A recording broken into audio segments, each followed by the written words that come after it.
For quite a bit of time now, I've been really curious in wondering when a lot of this stuff was really about to kick off. We've been slowly getting more dialogue, slowly getting more information regarding Zeke, regarding Eren, plans, and kind of everything that's going on, and this chapter does a really good job in implementing both aspects. Not only do we get some very kind of, maybe not revolutionary, but some very interesting developments in terms of more characters understanding the idea or the plan that's going in regarding the euthanasia plan, but also a kind of seed that is planted in Eren's mind regarding Zeke and his somewhat subsequential lies that could evidently be growing. On top of that, we also have the finale of the chapter, which kind of escalates completely. It's gone from 0 to 100 rather quickly, and this is kind of what I was waiting for. I don't really know what Marley expects they can do against kind of going up against, Eren at this point, especially Zeke, but they're gonna give it their best, and I'm not too sure how they're going to approach it. Obviously, they have a situation, they have a mission kind of in plan, hence this chapter and the whole setup of Peck, or however you pronounce her name, as she kind of leads Eren around in some way, shape, or form of a dotted line. I kind of liked her a lot in this chapter. She done a very good job in not only somewhat manipulating Eren to think a certain type of way, but also planting that seed regarding Zeke, as she is the closest person to Zeke to any extent. Being the cart titan and being basically connected to Zeke this entire time, she knows a lot about him. So I wouldn't be surprised that that was somewhat the truth, and she wasn't necessarily lying. So to kind of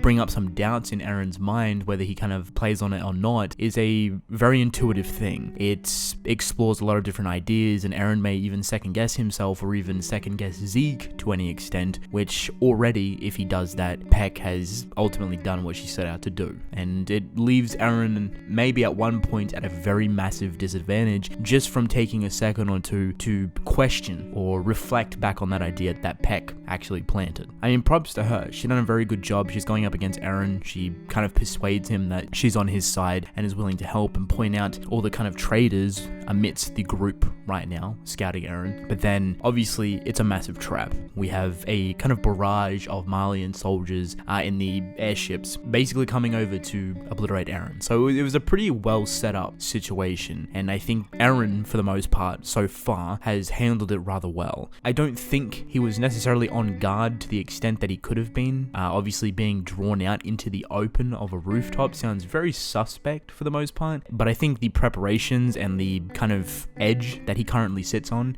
definitely gave him that opportunity to not completely be obliterated by the jaw titan that was lurking beneath him and took his legs. So it is kind of a downplay on Eren's part, but at the same time, he was still obviously pretty cautious and actually pretty intellectual about it. Obviously, chaining Peck with Gabby, so Peck morally couldn't actually shift into her titan form if she even wanted to, because she'd rip Gabby apart. A pretty smart move on both behalves. Small intellectual game of chess to an extent, but I think Peck definitely got the upper hand. She'd done a lot more damage on that intellectual field, obviously bringing up those questions with Zeke, and I kind of hope that Isayama maybe plays on that a little bit more regarding Eren not necessarily knowing all of Zeke's kind of ideologies or even his abilities to an extent, which could bring up some very big flaws in their plans together. And that also depends on what Eren's even trying to do. We still don't know if his plans are as pure as we think they are, or if he's directly straight following Zeke, which I think would be an understatement if he was. I'm sure there's a lot of things up Eren's sleeve that we don't know about, and that kind of goes against opposing Zeke in some way, shape, or form, or at least going in Eren's own direction. So even though we have that massive kind of climax right at the end, and we're moving into a very big invasion arc once again, it really kind of puts in perspective the finale of the story. Like I said, I was wondering when something like this was going to take place, who would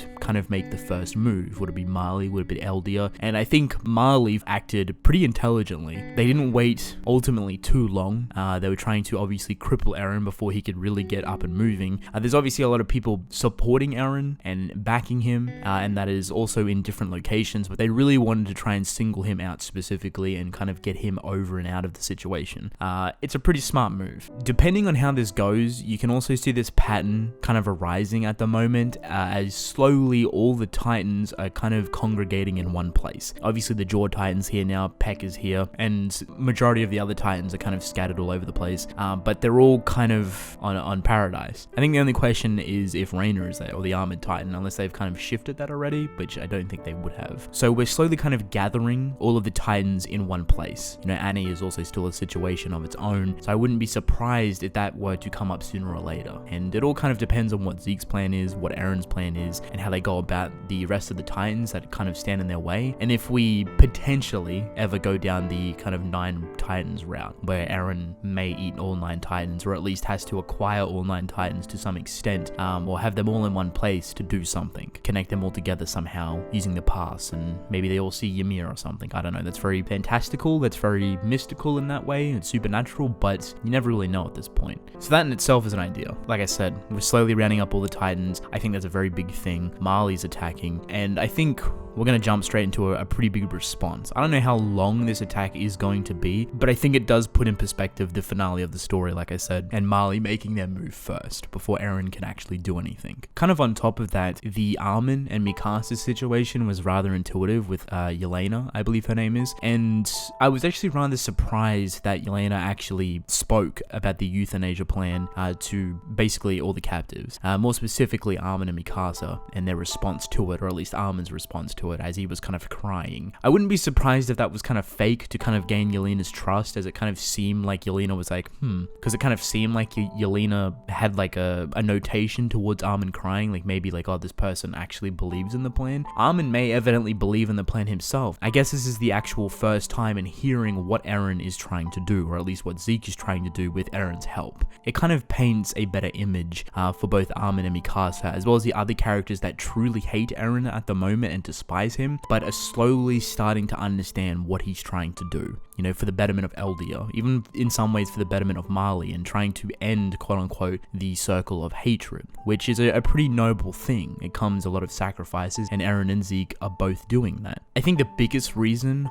why I found that very impactful and one that was extremely important was more so the conversation that Armin and Mikasa and the other captives in there were actually talking about. They were specifically talking about Eren and how much of a, you know, bad person he truly is. Like, he's really dived off the deep end at this point and doesn't really seem redeemable, and that was kind of in the context of their conversation. Even though Armin didn't really kind of raise any notation towards those comments about Eren, Mikasa definitely seems a lot more colder, and she's a lot more abrupt about the situation. So seeing her feelings is a pretty nice insight to how she feels about the situation, obviously, even though she was rather cold about it, but it still gives off some sort of impression. I think there's still kind of lingering onto that idea of wanting Eren to be something else, you know, not wanting him to be this cold, extremely quote-unquote evil person. But after finding out about the euthanasia plan, finding out about Eren and Zeke and what they're realistically trying to put in motion, the understanding comes a lot easier. I don't necessarily think Armin and Mikasa and everyone else that heard the plan explained to them will completely jump ships and, you know, follow Eren to the ends of the earth. I do think there'll be a lot of reflection though. That's vitally important, especially now that they're kind of put into a stressed situation with Marley attacking. I wouldn't be surprised if once free from here, thanks to like a bombing or something gone wrong, ultimately freeing Armin and Mikasa, they have some very interesting choices to make. Do they go to Eren as, you know, the colossal titan and the badass that Mikasa is and ultimately slay him? Or do they try and join forces with him? Or do they look for other people that can ultimately help?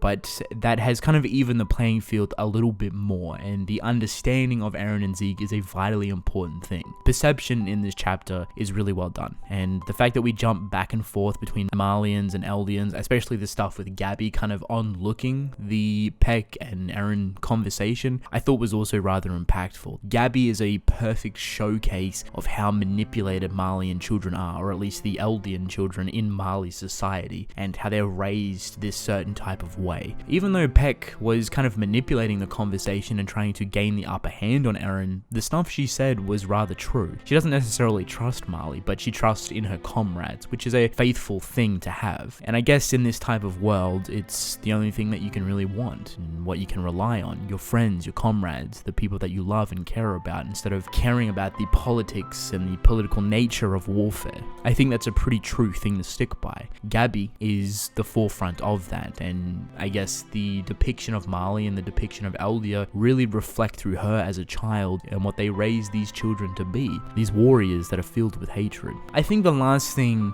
that is going to put a lot of people on edge is Levi, right? Obviously in the previous chapter, a lot of things happened with Levi. We don't really know his fate. He's most likely obviously still alive, hence the, I guess, desire or desperation, I should say, that Hanji went through to save him and not let anyone else touch his body. I think the bigger question is, how does he also come back into the story, and how will this attack from Marley really reflect back on Levi? He's going to go back out there and slay Marley? Is he going to go back out there and try and slay Eren? I don't necessarily know, but it'd be very interesting to see in the upcoming chapters, that's for sure. With that being said, that is basically it. Let me know how you guys felt about the chapter. Did you love it? Did you hate it? Let me know. But I'm actually going to end the video off here, and I will see you in the next one. Goodbye.